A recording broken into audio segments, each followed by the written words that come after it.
Imagine being told you have to take a 22-hour train ride with your 1-year-old, while the people who called you a bad cook and said you were too clingy with your own kid watch your every move. That's exactly what this mom is facing. Her in-laws want the whole family crammed on a train and into an airbump for days.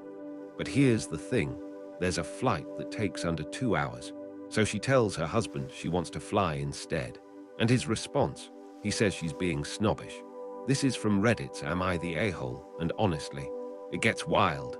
Okay, so here's where it gets messy. This woman, let's call her Op, she's got a 1-year-old son with her husband, and they're supposed to travel for his sister's wedding. Sounds normal enough, right? First ceremony is at the husband's parents' place. Fine. But then, a few days later, there's a second reception in the sister-in-law's future husband's city. And the in-laws, they've got a whole plan. They want to book train compartments for the entire family. Not a short train ride, by the way, 22 hours. And then an airbump for 2 or 3 days once they get there. Now Op is not having it. And honestly, you probably wouldn't either once you hear the backstory, because this isn't just about being uncomfortable on a long train. There's history here. So here's what happened. After Op gave birth to her son, her mother-in-law and sister-in-law came to visit to help. And I'm putting that in heavy air quotes because, yikes, all they did was find any excuse to hold the baby. Like any excuse. He could be sleeping. He could be in Op's arms. Didn't matter. They just take him. And when Op would try to set boundaries, you know, normal mom stuff like, hey, maybe don't wake my sleeping infant, they'd criticize her. Called her too clingy with her own child. Too clingy with her newborn. So what did she do? She started locking herself in her bedroom with her son, just to get some peace. And it gets worse. They'd also complain about her cooking, like actively lament how poor it was. And then they'd say how sorry they felt for their poor son or brother who had to endure it, endure her cooking. Can you imagine recovering from childbirth and having people in your house saying that? Eventually, both Op and her husband had had enough, and he hinted, not even outright said, that they'd overstayed their welcome. They left, but the drama didn't end there. Since then, Op gets hounded constantly for not sending enough pictures and videos of her son, for how she dresses him. Literally everything she does is wrong. And she says she's so grateful they live far enough away that they only see the in-laws rarely. Rarely. That's how bad it is. So now, back to the wedding. The in-laws want everyone on this 22-hour train together, then sharing an airbump for multiple days. And Op is looking at this thinking, absolutely not. I cannot be confined in a small space with these people who have already made my life miserable, especially while trying to manage a 1-year-old. But wait, it gets more complicated, because when she tells her husband she'd rather just fly from his parents' place to the other city. The flight is 1 hour and 45 minutes, by the way, compared to 22 hours on a train, and then stay at a hotel for the second ceremony. He shoots it down. His reason, he says it would make them look snobbish. Snobbish, for not wanting to take a full day on a train with a baby and people who criticized her parenting. And here's the part that really gets to her. The husband admits he's not over the moon about the whole itinerary either. He's not excited about this. He's also uncomfortable. But he says it's a family event and they should be with family. So Op is frustrated, rightfully so. Like, why is everyone making themselves uncomfortable? What's the point? If nobody actually wants to do this, why are they doing it? They get into an argument.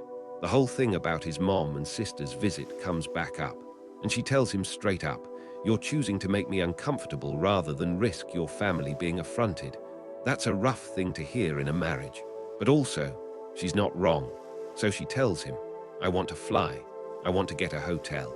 And that's where the story leaves off for the original post, with her wondering, am I the a-hole here?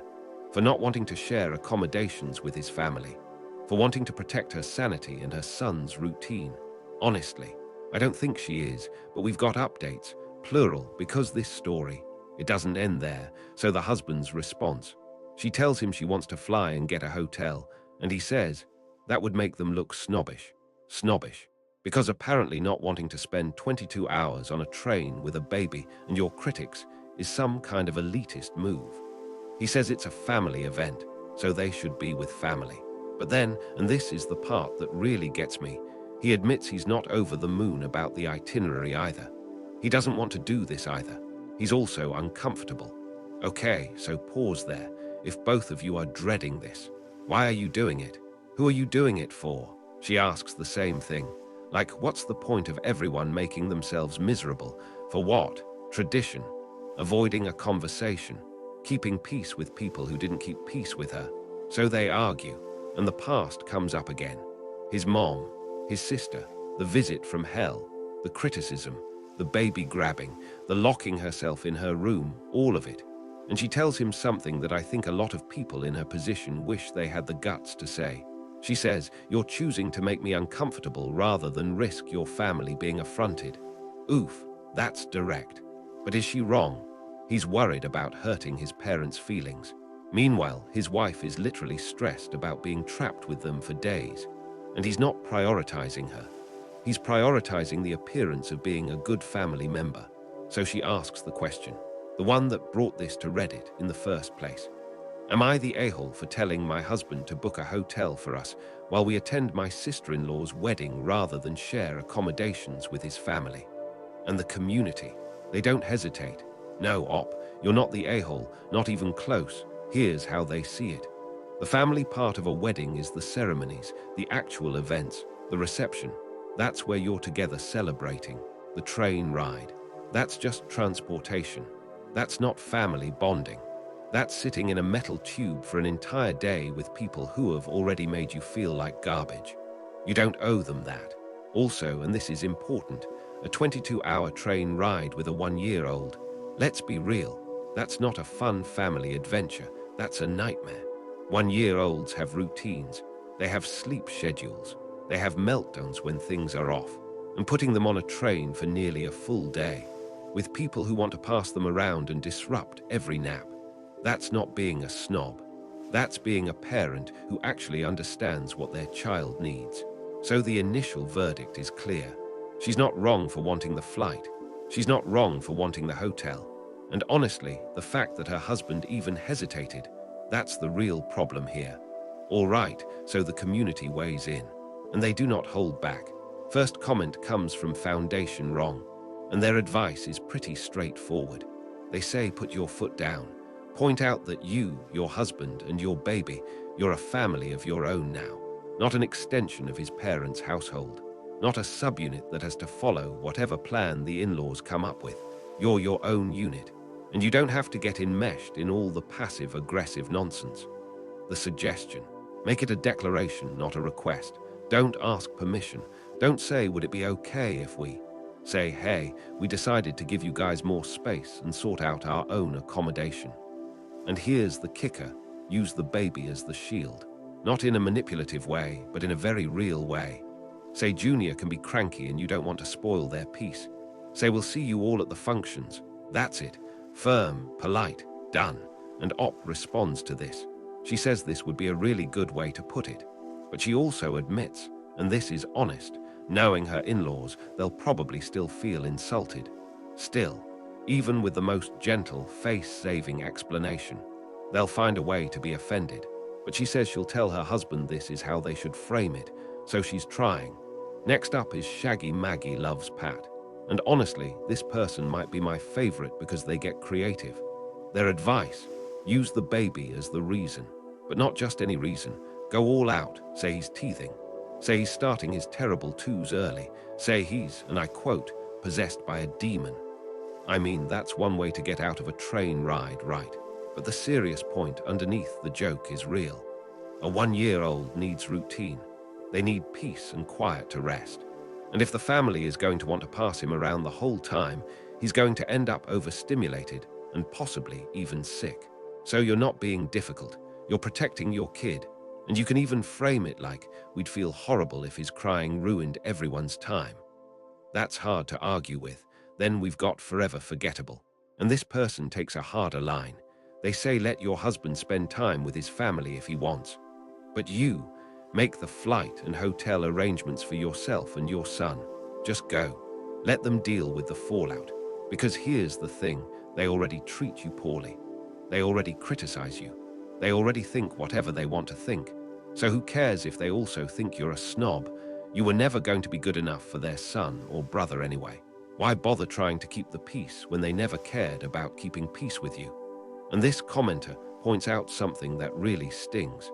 They say his family didn't care about offending you while you were recovering from birth. They talked crap while you were postpartum, and honestly, they would not have eaten if it was me because I would not have cooked for them. And then the real gut punch, both now and before your husband failed you.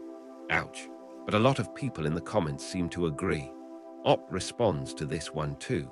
She says she's really glad to read all the comments. His comment about it coming across as snobbish had given her pause. Was she being unreasonable? But honestly, the train trip and the 3 days at the airbase have been on her mind this entire time. She says she's going to take the flight there, even if her husband wants to take the train. She really wants the three of them to stay at the hotel together though, so she's going to insist on that again. Now, here's some additional info that came out in Op's comments, and this changes everything.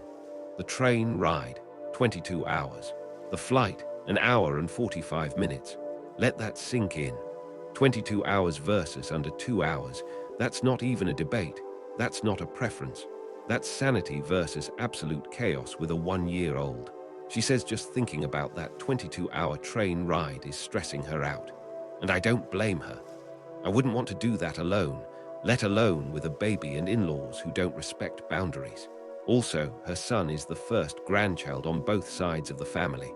So not only is he the center of attention, but both families are probably competing for time and photos and cuddles. That pressure is real. She also adds that when her husband confronted his mom after that terrible visit, they made it known she'd overstepped. Politely, but firmly suggested it was time for her to go back home. But that hasn't stopped her from being overbearing about pictures and what he wears and what he eats. So the boundary was set, and then ignored. Classic. So at this point, Op says she doesn't even know if it's worth the trouble anymore. But the community has spoken. She's not the a-hole, and she needs to talk to her husband again, which, spoiler alert, she does. And that's where the update comes in. So here's the update. And honestly, it's kind of a win. After reading all those comments, Op decides the flight is non-negotiable, not up for discussion, not something she's willing to compromise on. She tells her husband, "Look, a 22-hour train ride isn't fair to our son. Their kid has been doing really well with his sleep cycle lately, and messing that up just for the in-laws' sake, that's not right." She's firm about it. Regardless of what his family ends up thinking, she's not budging. And then something shifts. Her husband finally agrees. But here's the part that surprised her. She thought it would mean her and their son would take the flight, and he'd take the train. That was the compromise in her head. But he says no. He says he'll be taking the flight with them. His reasoning, 2 things. First, the long train ride would be horrible for him without them, just miserable. Second, and this is interesting, he says his family would bring up her taking the plane the whole time, and he just doesn't want to be around for that. He doesn't want to be the one sitting there listening to them complain about his wife while she's not even there to defend herself. So he's out. Op is really happy about this, genuinely relieved. And then she decides to push a little further. She brings up the hotel accommodations again, and he agrees to that too. His logic: they're already going to be mad at us for taking the flight. We might as well make ourselves comfortable. At that point, what's the difference? If they're going to be offended either way, why not at least sleep in a real bed and have some privacy? So he tells his parents, and predictably, they do not take it well. His mother complains that everyone was looking forward to playing with and entertaining their son, that it's a family event and it wouldn't be fun without them. Which is a wild thing to say, considering the event is a wedding, not a baby playdate. But okay. Then she makes a suggestion that is honestly kind of shocking. She says maybe Op could take the plane by herself and the husband and son could take the train. Separate the family, on purpose, so they get to keep the baby for the long ride. Think about that for a second. She wants to separate a 1-year-old from his mom for a 22-hour train journey because she wants to play with him. But the husband shuts it down immediately. He says no. Their son doesn't react well to having his normal routine disrupted, and they'll see everyone at the wedding functions. End of discussion. So that's that. Op says this has been such a weight off her shoulders. And here's the bonus. Since they're taking the flight, they'll actually arrive a day before everyone else. That means the three of them get to tour the city by themselves. Just them. No in-laws. No criticism. No passive-aggressive comments about her cooking or her parenting. Just a little family vacation before the wedding stuff starts. She's also hoping they can avoid having to go to the Airbnb for every single meal. Like the in-laws are probably going to expect them to be there for breakfast, lunch, and dinner. But she'd rather they do their own thing, at least breakfast on their own. Small victories, right? She ends by thanking everyone who gave her advice. And honestly, the community is just happy for her. She got exactly what she wanted, and it's genuinely what's best for her, her husband, and their son. No 22-hour train. No shared Airbnb drama. Just an hour and 45-minute flight and some time to actually enjoy the trip. So yeah, a win. Okay, so that's one win for boundaries. A happy ending, right? Flight, hotel, a little city tour. Love to see it. But here's another story that's completely different and honestly kind of weird. No in-laws, no 22-hour trains, just a Snapchat, a surprise visit, and someone getting upset over drinks they didn't ask for. So here's what happened. A woman, let's call her Op, is hanging out with her family one night. Just chilling, having a few drinks, music playing, normal night. She sends a Snapchat to her friend Lachlan. Just a random update, nothing special. They send each other stuff like that all the time. About 30 minutes later, Lachlan shows up at her place unannounced. Which, fine. They've got this open door thing going on. Known each other for 12 years. But he brought his girlfriend, Summer, with him. And Summer is pregnant. Op knows this. Summer told her. So Lachlan cracks open a drink. And Op immediately offers to get Summer something non-alcoholic. Even says she'll go buy her something specific so Summer doesn't feel left out. Summer says no, it's fine, she doesn't need anything. Op asks a couple more times throughout the night. Summer keeps saying no. They leave around midnight. Everyone goes to bed. No drama, right? Wrong. The next day, Op finds out Summer is upset because she felt it was rude that Op didn't already have something for her. The offer to go grab something. Summer says it felt like a last-minute attempt, not really thought out. And get this, some of their mutual friends are saying Op was inconsiderate, rude even, for not having something ready for a pregnant guest who showed up without any warning. So, was she supposed to have a crystal ball? Like, genuinely, how do you prepare for someone you didn't know was coming? We'll get to the update in a sec. But first, let's see what the community had to say. So Op texts Summer, and here's what she finds out. Summer had no idea it was a spontaneous visit. Lachlan told her there was a party, an actual planned party. So when they showed up and Op looked shocked to see them, Summer assumed the worst, that Op didn't want her there specifically. Not that they weren't invited at all, that she was the problem. They clear the air, total misunderstanding. And then Summer opens up about something bigger. She and Lachlan are having serious relationship issues. He's been dismissive, disrespectful, and this whole thing. It was just the latest thing piling on top of everything else. Op offers to be there for Summer if she wants to have a conversation with Lachlan and doesn't want to do it alone. Summer says she'd feel comfortable with that, but doesn't think he'd agree to it. So not every conflict is malicious.